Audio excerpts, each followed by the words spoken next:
Hello and welcome to day 21 of 30 days of teaching you how to teach abroad. I hope that you have enjoyed this week's videos talking about classroom management and tips and building relationships and all that good jazz, which are important things for your classroom. And to summarize that and wrap it all up, I also want to give you the biggest tip I think anyone should ever have in teaching or any job really, and that is to ask for help, especially because you're going to be moving abroad.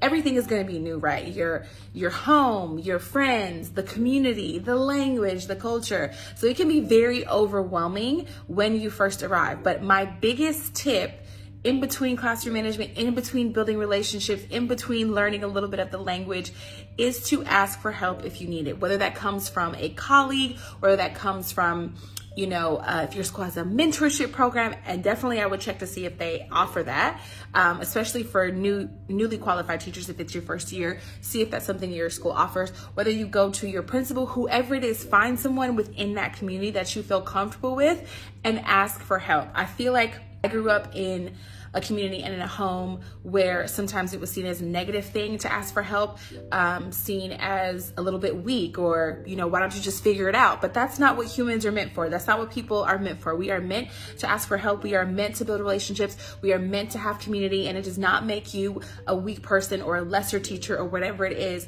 to reach out and ask for help if you need it, especially in a new environment. So I want to encourage you, if you are wanting to take this journey, even if you're not teaching abroad and you're just a regular teacher or whatever, not a regular teacher, but a teacher that is teaching in your home country, don't be afraid to ask for help, because you're going to be better off asking for help than not. And hopefully, if you're in a situation where you are at a good school with a good community of people, you will get the help that you deserve.